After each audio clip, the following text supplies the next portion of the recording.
सल्लल्लाहु तआला अला मुहम्मद सल्लल्लाहु अलैहि वसल्लम। पहले कई कौमें गुजरी हैं जिनका कुरान पाक में जिक्र है और जिनको तबाह व बर्बाद कर दिया गया, हलाक हो गई, सफ़ा हस्ती से नामो निशान मिट गए। उनमें जो एक चीज़ कामन थी वो थी ज़िद्दी थी, अल्लाह रसूल की बात नहीं मानती थी, अपनी बात पे अड़ जाते थे, नहीं मानना, गर्क हो जाते थे। जैसे फ़िरौन ने ज़िद की, हक़ को कबूल नहीं किया, दरिया में गर्क कर दिया गया। कौम आद बड़ी ताकतवर थी, लंबे लंबे कद थे, बहुत बड़े बॉडी बिल्डर थे, ताकतवर लोग थे, पहाड़ों में गारें बना लेते थे, गर्मियों के मकानात अलग, सर्दियों के मकानात अलग, और बड़े खुशहाल सब्ज़ा होता था और फसलें। उनकी तरफ हूद अलैहिस्सलाम को नबी बनाकर भेजा गया, मगर उन्होंने ज़िद की, हक वाज़े हुआ, फिर भी कबूल नहीं किया। उन पर आंधी का अजाब आया, बिल्कुल नामो निशान मिट गया। कौम समूद आई, सालेह अलैहिस्सलाम को भेजा गया नबी बनाकर, उन्होंने भी ज़िद की, हट धर्मी की, हक को कबूल नहीं किया, लाया, कुफ्र पर अड़े रहे, गुनाहों का बाजार गर्म किया। उन पर भी कहर इलाही का कोड़ा बरस गया, शदीद जल्जले का अजाब आया, जिससे हमेशा के लिए फना की घाट उतर गए। तो माजी में जितनी भी कौमें गुजरी हैं जिन्होंने भी जिद की है कि नहीं माननी, अब हर दौर में ऐसे लोग हैं, आज भी हैं, जो मर्जी कहते रहो, बस उनका यही कि नहीं माननी, ना मानू वाला जहन होता है। जिसने भी ऐसा किया, जिद की, हक बात को कबूल ना किया, ये हमसे ज़्यादा ताकतवर थे जो पहले कौमें गुजर चुकी हैं। हम तो उनके निगाहों में तो हम बोने हैं, छोटे छोटे हैं, वो तो बड़े अच्छे लंबे कदों वाले 60-60 फुट 70 फुट कद हुआ करता था और सही तगड़े होते थे। हम तो कुछ भी नहीं, कमज़ोर हैं, कद छोटे हैं और समाट हैं सारे, उम्रें भी थोड़ी हैं। वो इतने ताकतवर भी थे, हमसे ज़्यादा मालदार भी थे, हमसे ज़्यादा मजबूत भी थे, मगर हक से दुश्मनी ने उन्हें तबाह कर दिया और अल्लाह के गज़ब का शिकार होकर हमेशा के लिए तबाह हो। इसलिए हमें भी चाहिए कि हम ज़िद ना किया करें, जो अल्लाह रसूल का हुक्म पता चले, जो शरीयत का मसला हमें शरीय मसला बताने वाला हमसे चाहे छोटी उम्र का हो, बड़ी उम्र का हो, जिस शक्ल का हो, हमें पसंद हो ना पसंद हो, हमारा बड़ा भाई हो, पड़ोसी हो, दोस्त हो, दुश्मन हो, अगर वो आशिक रसूल है, सही अकीदा है और वाकई मसला भी दुरुस्त बता रहा है, कुरान और हदीस की रोशनी में आशिकान रसूल उलमाए कराम से सुनकर, उनसे पूछ कर बता रहा है, हमें भी चाहिए उसकी मान लें। सूद को प्रॉफिट का नाम दे लेना, ज़कात को टैक्स कह देना, शादी ब्याह पर तरह तरह के गुनाह, बेपर्दगी, म्यूज़िक, इसको सब ये कह देना कि सब ये खुशी में चलता है। तो कोई भी खौफ खुदा वाला हमें मना करे तो उसे उल्टा डांट देना नहीं चाहिए, बल्कि वो शरीयत का हुक्म बता रहे तो मान लेना चाहिए। उल्टा उसे दो चार बातें सुना के दिल तोड़ दिया जाता है, तो ये दुरुस्त नहीं है। मुसलमान बेअमल तो हो सकता है, मगर एक सच्चा मुसलमान ज़िद्दी नहीं हो सकता। वो अल्लाह और उसके प्यारे महबूब की बातों को दिलो जान से तस्लीम करने वाला होता है। अल्हम्दुलिल्लाह, शेख तरीक़त अमीर की बेशुमार आला औसाफ़ हैं, उनमें से एक वस्त ये भी है कि आपकी तबीयत मनवाने की तरफ नहीं बल्कि मानने की तरफ रहती है। अमीर मदनी मुज़ाकरा आपने देखा होगा, मदनी चैनल पे फरमाते हैं, अगर कोई गलती हो जाए, खुद बल्कि आप पहले ही कह देते हैं, शुरू में कहते हैं, अगर मुझे गलती करता पाएँ मेरी फ़ौरन इस्लाह फरमाएँ, मुझे अपनी गलती पर अड़ता नहीं बल्कि शुक्रिया के साथ रुजू करता पाएंगे। इंसान है, गलती हो सकती है, तो हमें भी गलती मान लेनी चाहिए। अगर कोई गलती हो जाए, कितनी बड़ी बात है कि लाइव प्रोग्राम है, पूरी दुनिया के लोग सुन रहे हैं, हम दो चार बंदों के सामने गलती नहीं मानते, और जिनको करोड़ों लोग एट अ टाइम देख रहे हैं वो अपनी गलती को मान रहे होते हैं कि मुझसे गलती हो जाए तो मुझे बता दे, और कोई बताता है तो सबके सामने रुजू भी करते हैं। तो अल्लाह पाक हमें भी तौफीक अता फरमाए। एक और बात है कि जो हमें कुरान पाक से मालूम हुई कि अल्लाह ने उनके दिलों पर मोहर लगा दी, दिलों पे मोहर, कानों पे मोहर, उनकी आंखों पे बिल्कुल अंधेरा, और फिर उनके लिए बड़ा अजाब है। ये मोहर लग जाना दिल पे बड़ी ख़तरनाक बीमारी। एक होता है कि गुनाहों की वजह से दिल जंगालूद हो गया, दिल मैला हो गया, दिल काला हो गया, सख्त हो गया, ठीक है, तौबा करेंगे, अल्लाह पाक उसे नरम कर देगा, जंग साफ कर देगा, गुनाहों से पाक हो जाएगा, दिल दोबारा से उजला उजला चमकदार हो जाएगा। लेकिन ये मोहर लग जाना ये बड़ी ख़तरनाक है। ये बुनियादी मर्ज़ है जो ना जाने कितनी कौमों की हलाकत का सबब बन जाता है। इस बातनी बीमारी की वजह से आदमी हक बात को तस्लीम करने, हिदायत हासिल करने, यहाँ तक कि सरापा हिदायत किताब कुरान करीम पढ़कर भी सीधे रास्ते से महरूम रहता है। लिहाजा हमें चाहिए कि हम अपने दिल की हिफाजत करें, हर किस अपने दिल पर मोहर न लगने। कितने लोग ऐसे हैं जिनको कहते रहो नमाज पढ़ लें, पढ़ें पढ़ें पढ़ें, नहीं सुनते। फ़र्ज़ है, ना पढ़ेंगे ये अजाब है, ना पढ़ेंगे ये भी अजाब है, ये भी अजाब है, प्यासे मरेंगे, भूखे मरेंगे, दुनिया में भी तंग दस्त होंगे, मुआशी बदहाली हो जाएगी, जितना मर्जी कमा लें फिर भी गुर्बत ही रहेगी, तंग दस्ती रहेगी, प्यासे मरेंगे, कब्र में जाएंगे तो शाम गंजा शाम मुसल्लत कर दिया जाएगा, कब्र में आग भड़का दी जाएगी, क़यामत वाले दिन सजाएं होंगी। ये सारी सजाएं बताते रहो, टस से मस नहीं होते। ऐसे लगता है दिल पे मोहर लग गई है। फिर फायदे बताते रहो, नमाज पढ़ेगा ये होगा, रोजी में बरकत होगी, और ज़िंदगी में सुकून आ जाएगा, मरने के बाद कब्र में भी आरामदेह ज़िंदगी होगी, जन्नत की खिड़की खुल जाएगी, आखिर में ये फ़ायदा होगा। कोई परवाह ही नहीं। कितने लोग ऐसे हैं। तो यूँ समझ लें कि दिलों पे मोहर जब लग जाए तो फिर कोई अच्छी बात असर नहीं करती, चाहे उनको नुकसानात बताते रहें, चाहे उनको फ़ायदे बताते रहें। तो अल्लाह पाक हमें इससे महफूज फरमाए, दिलों पे मोहर ना लगे। बस अल्लाह की रहमत शामिल हाल हो तो ही कोई मामला बनता है, वरना तो अपनी इसमें कुछ नहीं है। तो हमें भी दुआ मांगते रहना चाहिए, अल्लाह नेकियों पे इस्तकामत अता फरमा और ज़वाल नेमत से बचा। हम नमाज़ पढ़ते हैं तो पढ़ते रहें, हमारा दिल कहीं बदल ना जाए। रेगुलर आ रहे हैं फजर के लिए तो बस ये फजर नसीब होती रहे, ये ना हो कि 2 दिन पढ़ी तो उसके बाद दिल पे मोहर लग गई, अब बंदे को उठने की तौफीक ना हो। इस तरह बाकी नमाज़ें पढ़ रहे हैं, अचानक नमाज़ें छूट जाती हैं, कई महीने गुजर जाते हैं, मस्जिद की हाज़िरी से ही बंदा महरूम हो जाता है। ये गुनाहों की सज़ा भी होती है। बाज़ वक़्त बंदा एक बार बदनिगाही करता है तो कई साल के लिए बंदा तिलावत से महरूम हो जाता है, नमाज़ों से महरूम हो जाती है, अल्लाह पाक उसकी नेकियों की तौफीक छीन लेता है। बाज़ वक़्त कोई और एक गुनाह ऐसा हो जाता है जिसकी पादाश में, जिसकी सज़ा के तौर पे अल्लाह उसे इबादत से महरूम कर देता है। तो हमें गुनाहों से साथ साथ अगर गलती से बिलफ़र्ज़ इंसान है हो जाता है, शैतान आज़ाद है, शैतान करवा देता है, नफ्स करवा देता है, फ़ौरन तौबा कर लेनी चाहिए। तौबा करके फिर अल्लाह की तरफ रुजू कर लेना चाहिए, ताकि कहीं ऐसा ना हो कि हम कहीं इबादत से महरूम ना हो जाएं, नमाज़ों से महरूम ना हो जाएं।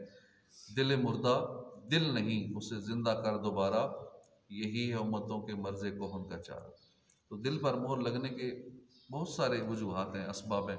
एक तो गुनाहों की कसरत, ये दिल पर मोहर लगा। जो बंदा रेगुलर गुनाह करता रहता है ना, साथ साथ उसको डिलीट नहीं करता, साथ साथ उसको रिफ्रेश नहीं करता। देखिए हमारा मोबाइल है या हमारे डिवाइस हैं, इनको भी साथ साथ अगर हम रिफ्रेश नहीं करते, इनको भी सॉफ्टवेयर को अपडेट नहीं करते, पुरानी चीज़ें डिलीट नहीं करते, कैशे क्लियर नहीं करते, तो ये भी हैंग हो जाते हैं, ये सही चलते नहीं। इस तरह इंसान का भी सिस्टम है, अगर वो अपने गुनाहों को साथ साथ डिलीट नहीं करवाता, अपने वजन को अपडेट नहीं करता, तो उसके दिल पे भी फिर पक्की मोहर लग जाती है। तो इसलिए हमें गुनाहों का एक तो इलाज करना है, गुनाह नहीं करने चाहिए, एक तौबा करके आइंदा के लिए गुनाह छोड़ देने चाहिए। गुनाहों की कसरत से दिल पर मोहर लग जाती है। जब आदमी गुनाह करता है ना, पहले एक से नुक्ता लगता है, फिर गुनाह करता रहता है दूसरा नुक्ता, फिर गुनाह करता रहता है, पूरा दिल स्याह हो जाता है। फिर जितना जितना गुनाह आगे करता जाएगा, उसके दिल पे खौल गुनाहों का चढ़ा जाता है। तो इसलिए गुनाहों से बचना बहुत ज़रूरी है। कहीं ऐसा ना हो कि गुनाहों की आदत जो है ये दिल पर मोहर लगने का सबब बन जाए, अब जो मर्जी हमें को दर्स देता रहे, बयान करता रहे, हमारे ऊपर असर ही ना हो। उलमाए कराम फरमाते हैं, गुज़श्ता उम्मतों का अज़ाब जिस्मानी खसफ और मसफ था, यानी पहले उम्मतें नाफरमानी करती तो उन्हें ज़मीन में दंसा दिया जाता था, चेहरे बिगड़ जाते थे, कोई बंदर बन जाता था, कोई खिंजीर बन जाता था। लेकिन इस उम्मत का अज़ाब रूहानी खसफ और मसफ नहीं है। पहले जिस्म बदलते थे, अब दिल बदलते हैं। यानी इस उम्मत के चेहरे नहीं बदलेंगे, चेहरे वही खूबसूरत रहेंगे, सारा बेहतरीन उसका ज़ाहिर होगा, लेकिन दिल बदल जाएगा। पहली उम्मतों के चेहरे बदलते थे, इस उम्मत के दिल बदल दिए जाते हैं।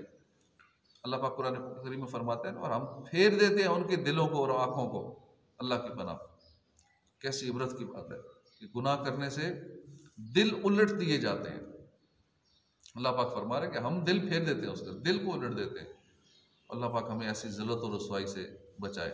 बड़ी कोशिशें की गुनाह छोड़ने की, रहे आह नाकाम हम या इलाही, जो नाराज़ तू हो गया तो कहीं का रहूँगा न तेरी कसम या इलाही, मुझे सच्ची तौबा की तौफीक दे दे पे ताजदार हरम या इलाही। इमाम गज़ाली की किताब है मिनहाजुल आबिदीन, उसमें आप बयान फरमाते हैं कि 4 बातनी बीमारियां हैं जो दिल को बहुत नुकसान पहुंचाती हैं। उनमें एक हसद है, जेलसी। ये बहुत ज़्यादा दिल को नुकसान पहुंचाने वाली बीमारी है।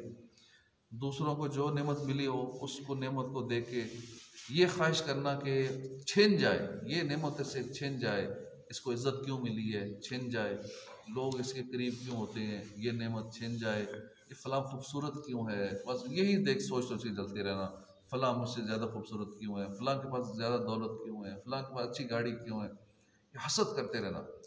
ये दिल के लिए बहुत डेंजरस बीमारी है। इसीलिए हदीस पाक में ना, हसद नेकियों को ऐसे खाता है जैसे आग लकड़ी को खा जाती है। इमाम गज़ाली फरमाते हैं हसद करने वाले का दिल अंधा हो जाता है, यहाँ तक कि उसे अल्लाह के अहकाम भी समझ नहीं आते। हसद की आग में जल जल के वो इतना ज़्यादा अंधा हो जाता है कि अल्लाह का हुक्म भी समझ में नहीं आता। दिल को नुकसान पहुँचाने वाली दूसरी जो बीमारी है वो है तूले अमल। जैसे हम लंबी लंबी उम्मीदें लगाए बैठे हैं, ये करूँगा दुनिया में, फिर ये करूँगा, पता नहीं भाई आज ही मौत आ जाए, हम कई सालों का प्लान बना के बैठे हैं। तूले अमल, लंबी लंबी उम्मीद, अब 10 साल बाद जिंदा ये करूँगा, 50 साल बाद ये करूँगा, 100 साल जिंदा रहूँगा, 100 साल की प्लानिंग भी की होती है लोगों ने। ये भी बहुत बुरी बीमारी है। तूले अमल इतनी खतरनाक बीमारी है, बंदा कहता है आई भाई है ना ज़िंदगी 50-70 साल, 100 साल तो चलो हो ना, तो कर लूँगा, तौबा भी कर लेंगे, नेक बन जाएंगे। जैसे जैसे ज़िंदगी गुजर रही है बंदा कमज़ोर हो रहा है, जिस्मानी कमज़ोर, ज़हनी कमज़ोर, हर हवाले से कमज़ोर हो रहा है, तो फिर क्या इबादत करनी है। इबादत तो जवानी की है, जितनी ताकत है इसको आखिरत के लिए इस्तेमाल कर लें। तो जवानी सारी हम फजूलियात में, गुनाहों में गुजार देते हैं और फिर बाद में पछताते हैं। जो जो मौत के करीब हो रहे हैं हम कमज़ोर होते चले जा रहे हैं। तो दिल को बर्बाद करने वाली एक और जो बीमारी है, एक तो लंबी उम्मीदें हैं, इससे दिल सख्त हो जाता है। फिर है जल्दबाजी, ये भी दिल के लिए बड़ी ख़तरनाक है। बहुत दफ़ा बंदा हिदायत से महरूम रह जाता है इसकी वजह से। फिर है तकब्बुर, ये भी दिल के लिए बड़ा ख़तरनाक है। शैतान भी इसी वजह से मरदूद हुआ, और तकब्बुर की वजह से भी दिल पर मुहर लग जाती है। बंदा हर वक्त अपनी अकड़ में रहता है, अब चाहे वो अकड़ पैसे की हो, चाहे वो किसी स्किल की हो, चाहे शोहरत की हो, मनसब की अकड़ हो, चाहे किसी तरह का भी अकड़ हो, उस अकड़ की वजह से भी दिल पे ऐसी मोहर होती है कि वो देखेंगे जिनके पास कुछ ना कुछ ऐसा होता है, जिस वजह से तकब्बुर, जो मर्जी कहते हैं सुनते नहीं, बस खाली अपनी सुनाते हैं, दूसरे की कोई अच्छी बात नहीं सुनेंगे, कुरान और हदीस की, शरीयत की बात तो उन पर असर नहीं कर रही होती। उनका दिल करता है हम ही लोगों को सुनाएं, चाहे जो भी सुनाएं। दिल पर मोहर लग जाने का एक अहम सबब है अल्लाह के नेक बंदों की बेअदबी कर देना। ये भी एक बहुत बड़ा सबब है कि बंदा खुद को बहुत कुछ समझे और अल्लाह वालों की शान में गुस्ताखियाँ करे, बेअदबियाँ करे नेक लोगों की। मुफ्ती अहमद यार खान नईमी फरमाते हैं गुनाह करने से दिल पर आहिस्ता आहिस्ता मैल चढ़ता है। यानी एक गुनाह किया तो एक नुक्ता, दूसरा गुनाह किया दूसरा नुक्ता, यानी यूँ नुक्तों की सूरत में दिल काला होता है। आहिस्ता आहिस्ता दिल काला होता है, आहिस्ता आहिस्ता मैल चढ़ता है, और नेकियां करने से वो आहिस्ता आहिस्ता उतरता रहता है। मसलन एक दिन नमाज पढ़ी, नमाज में सुरूर नहीं आएगा, दूसरे दिन पढ़ी, तीसरे दिन पढ़ी, लगातार बंदा नमाज पढ़ता रहे, आहिस्ता आहिस्ता दिल का मैल धुल जाता है, और फिर दिल का मैल धुलने के बाद अब बंदे को सुरूर आना शुरू हो जाता है। तो नेकी जो है ये आहिस्ता आहिस्ता दिल का मैल धोती है। मगर किसी अल्लाह के नेक बंदे की बेअदबी कर देना, ये यकदम पूरे दिल को जैम कर देती है, बिल्कुल स्टक कर देती है, सिस्टम सारे को हैंग कर देती है उसी टाइम। स्लो स्लो प्रोसेस नहीं है, यहाँ फौरी एक्शन होता है। उसका दिल यकदम जैम हो जाता है, उस पर मोहर लगा दी जाती है अल्लाह वाले की बेअदबी करने की वजह से फ़ौरन। अब शैतान ने हज़ारों साल इबादत की, बाद रिवायत में आता है कि 80,000 साल इबादत की, फरिश्तों को उस्ताद था, एक लम्हे की बेअदबी की आदम अलैहिस्सलाम की, एक लम्हे की बेअदबी ने यकदम उसको तबाह कर दिया। वो मुजरिम बन गया, मरदूद हो गया एक लम्हे की बेअदबी से। यकदम उसका दिल स्याह हो गया, यकदम उसके दिल पे मोहर लग गई। आहिस्ता आहिस्ता नहीं लगी, एक दफ़ा बेअदबी की तो चलो एक स्याह नुक्ता लग गया, फिर आहिस्ता आहिस्ता, ऐसा नहीं हुआ। बेअदबी करने से अल्लाह वालों की यकदम मोहर लग जाती है, यकदम दिल काला हो जाता है। अल्लाह के नेक बंदे की बेअदबी से यकदम दिल पर मोहर लगती है। और अगर अल्लाह के किसी नेक बंदे की निगाह पड़ जाए तो फिर यकदम दिल साफ भी हो जाता है। एक बुजुर्ग थे गालिबन शेख शहाबुद्दीन सुहरावर्दी के बारे में गालिबन आता है, नमाज के बाद ना आगे आगे सफ़ों के आगे चलना शुरू कर देते। पूछा आप ऐसा क्यों करते? तो शायद किसी अल्लाह वाले की निगाह पड़ जाती है, अल्लाह वाले की एक नज़र पड़ जाए ना तो वो भी यकदम दिल को साफ कर देती है। नेकियां तो आहिस्ता आहिस्ता दिल को साफ करती है ना, अल्लाह वाले की सोबत में रहेंगे। जिस तरह इस पुरफितन दौर में मीर अहले सुन्नत की भी एक ऐसी शख्सियत है, अल्लाह के वली हैं, मदनी मुज़ाकरा फरमाते हैं। उसके अलावा वहाँ जो लोग जाकर उनकी ज़ियारत करते हैं, सोबत में रहते हैं, कईयों की कोशिश होती है इनकी निगाह पड़ जाए, तो अल्लाह वाले की एक ही निगाह ना, कहते हैं यक ज़माना सोहबत बा औलिया बेहतर असद साला ताअत बेरिया। 100 साल की बेरिया इबादत से ना एक अल्लाह वाले की निगाह पड़ जाना वो बेहतर। तो इसी तरह अल्लाह वालों की सोबत यूँ भी होती है कि उनकी बयानात सुने जाएँ, उनके मलफूजात सुने जाएँ, ये भी एक सोबत का ज़रिया है। हुज़ूर गौसे आज़म हज करके वापस आ रहे थे, तो रास्ते में एक शख्स खड़ा था, वो चोर था, चोरी करना चाहता था। गौसे पाक जब उसके करीब आए, पूछा कौन हो? कहने लगा मैं किसी का इंतज़ार कर रहा हूँ, यहाँ खड़ा हूँ। गौस पाक तो पूरी दुनिया को ऐसे देखते हैं जैसे हथेली में राई का दाना, अंदर के हालात, दिल के हालात भी समझते हैं। आपने देखा ये झूठ बोल रहा है, इनके सामने झूठ बोल रहा है। गौस पाक समझ गए कि ये कौन है और क्या कह रहा है। आपने फरमाया मैं अब्दुल कादिर हूँ। जैसे ही उसने सुना कि गौसे आज़म है, फौरन कदमों में गिर। हुज़ूर गौसे पाक ने अल्लाह की बारगाह में दुआ की, अल्लाह के वली की एक निगाह करम हुई, वो चोर तौबा करके यकदम मकाम कुतबियत पर फायज हो गया। स्टेप बाय स्टेप सारे मनाजिल नहीं, यकदम अल्लाह का वली यकदम कहाँ से कहाँ पहुँचा देता है। जो मनाजिल बंदा खुद इबादत करके नहीं तय कर रहा होता है, लगा हुआ है साल 10-10 साल 20-20 साल हम इबादत कर रहे हैं, तहज्जुदें पढ़ रहे हैं, पूरी पूरी रात इबादत कर रहे हैं, लेकिन अल्लाह वाला ना वही सैकड़ों साल वाला सफ़र ना एक निगाह में, एक लम्हे में तय करा देता है।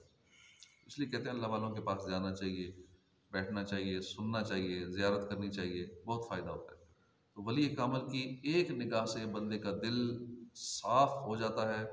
अल्लाह पाक हमें भी नेक लोगों की सोबत तौफीक अता फरमाए और बेअदबियों से बचाए।